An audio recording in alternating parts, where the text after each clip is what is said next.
Who were you when you were at your lowest point?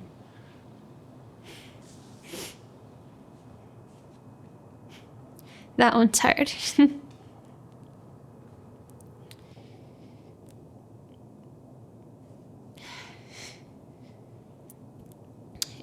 At my lowest, I was still, like, there were still, like, glimpses of me, but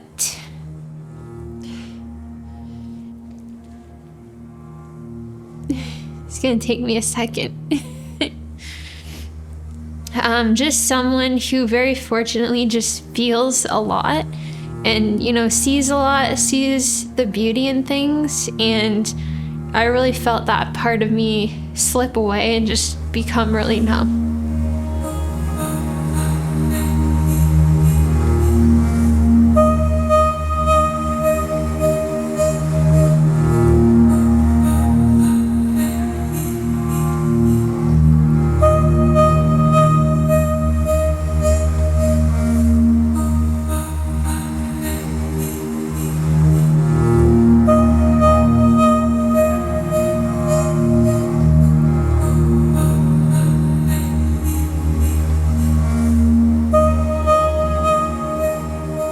It's interesting because it was such a long-term situation.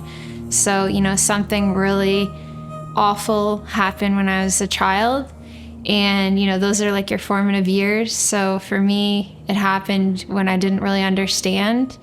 And it was just kind of a buildup over time of like symptoms of post-traumatic stress disorder that I didn't really understand. And then, you know, it kind of boiled over the surface later in life.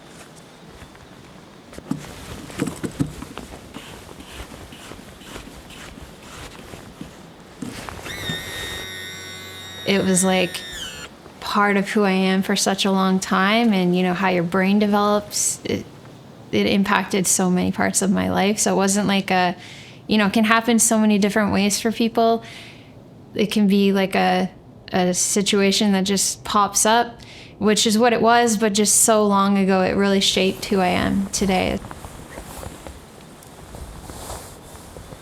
It's really been quite the journey for her over the last 10 years, and to see, you know, really how far she's come from, you know, overcoming the trauma that she's experienced in her life and overcoming all of the adversity that she faced, you know. Eric was just so huge for me to, you know, listen to me and encourage me and, you know, support me to get help, because it is such a huge step to take. And it's really hard to say like, hey, I'm not really equipped for this, I need help. Because it's that uncertainty that's scary of what that's gonna look like. So, you know, just having him there to support me was huge. Like he's the person that was there, you know, when it was like my worst day, he was there. You know, she really kind of opened up about what was happening and how it was impacting her day-to-day life. And obviously I couldn't believe it, you know, kind of shocked, you know, again, you know, from the outside looking in, you think that, you know, here's a happy, successful, you know, young woman working her way through life, you know.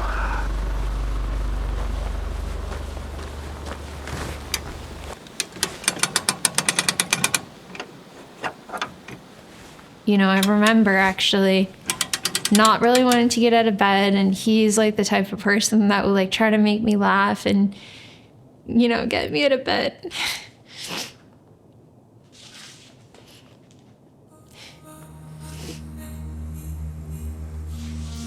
And that, you know, that particular day was when I said to him, like, I can't do it anymore.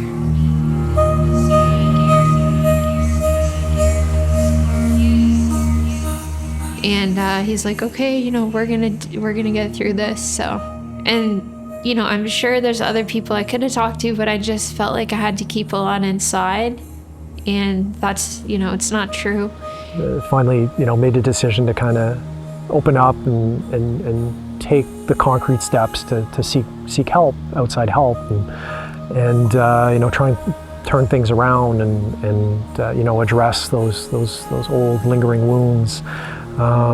And it was just, you know, it was really kind of a 180. So.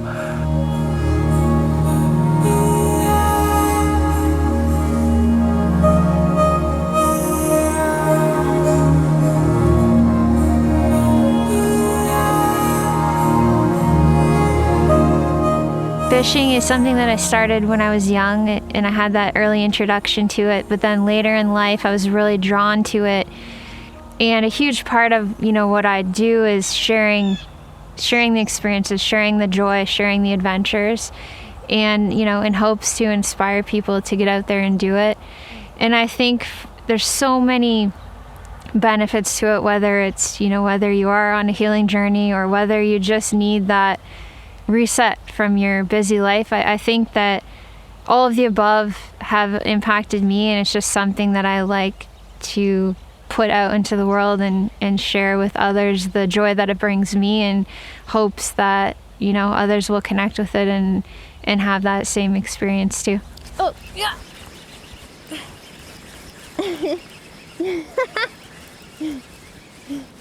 Ah! And that's what I was hoping for. This is a nice smallie. Writing has always been a huge part of what I, where I started, and still it's a huge part of what I do now. There we go. Beauty fish on the glide, and look at this amazing day behind me here. And then from there, I started doing more video and, having different opportunities to be part of video projects, and then, social media content and speaking at trade shows and events, getting to share my experiences and educate people. That's one thing I really love to do, especially during the winter time. I travel around to different shows and different communities and get to meet people and connect with people from social media as well. I guess I can go up here, or should I go back that way? I would go, up this way, and then I believe we're heading that way.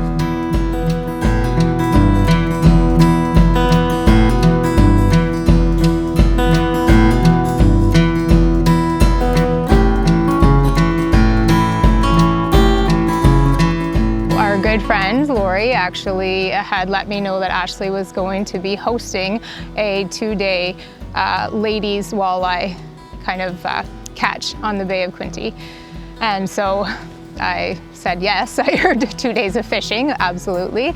And we met just through conversation and text and email first, and then I didn't meet her until we went there, and it was obviously amazing. And she put it all together and brought some amazing ladies together, a couple I'm still friends with and still talk with, and this was going back to 2016. This is where you got that good one last time, Ashley. Yeah, I love those rocks. That is a huge rock. Yeah. There we go. Oh, this looks nice. Oh, I think I just bumped you with my rod. That's Sorry. okay.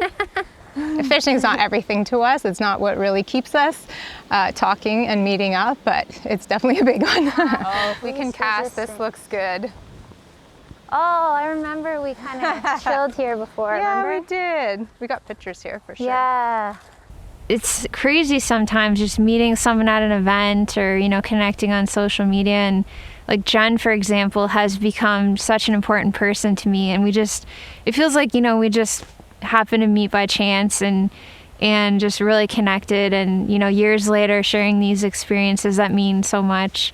I think it starts with the planning, because we get really excited about where we're going to go and what we're going to see. The goal is to catch fish, but it never has to always be that way, because we just know it's going to be good no matter what, or we'll find a spot that we'll go to next time, or we're planning for the next thing. So, Last cast, officially. Everything slows down on days like that, and I find I come home feeling really recharged. Like, it really energizes me, and just being around someone who's so positive and who listens, and the conversations that we have, it's just, those days are really, really special. You're fishy, fishy, fishy, fishy. I was telling Peter about that earlier. How's our Whoa, positioning? you see that fish there? Right on top of that boulder. I thought I saw one. Yeah, there's one right on top of it. Yep, there's two there. There's two. Wait. Real. When you're getting out there and you're trying to figure out the puzzle, and once it starts coming together, like, you're in a certain area, you start catching fish at a certain depth, and, maybe on a weed line or, around rock in certain depth, and it just starts to click, and you can take that information and, different parts of the lake or river and just replicate it. And that's just such a a rewarding feeling when you figure something out. Some days it'll be a shallow bite, some days it could be a deep bite, and until you kind of start to get some consistency, it's just a game of figuring out the pieces of the puzzle. You know, I think on some level that is just something that is appealing to every angler, and the fact that you can go out there and no 2 days are ever the same. It's just the magic of going out, not knowing what's going to happen, and, you know, trying to figure it out, trying to catch some fish.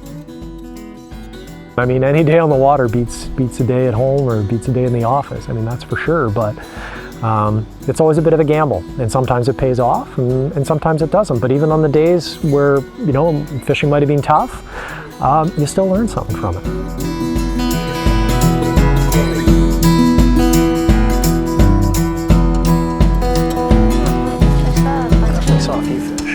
What a beautiful evening. Whew. This is the workout of the day. Gonna be worth it. This is the biggest hill. The healing process is really kind of funny because you're not knowing what to expect going into it. You think, like, is there going to be a switch where I'm just better all of a sudden? But it doesn't really work like that.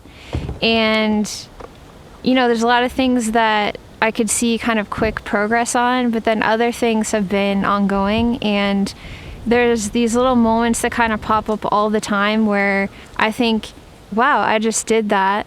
I don't know if I would have done that before, or, you know, the biggest thing, I feel comfortable with that. Today's adventure, got the kayak out here on a small lake I portaged in, and I'm gonna go try to catch some bass. Got the whole lake to myself. Beautiful fall day. It's not all at once, it's very gradual, and it just kind of, you know, pops up all the time. I find myself in situations where, you know, maybe I pushed myself a little bit further to kind of do something like walking in the woods, going hunting on my own in the dark kind of thing. And maybe in the past that would have freaked me out, and it still kind of makes me a little bit nervous, but I know I can do it, I know I'm capable, and, you know, those voices of I can do this are louder than they were before, which I think is kind of one of the biggest things that I'm grateful for.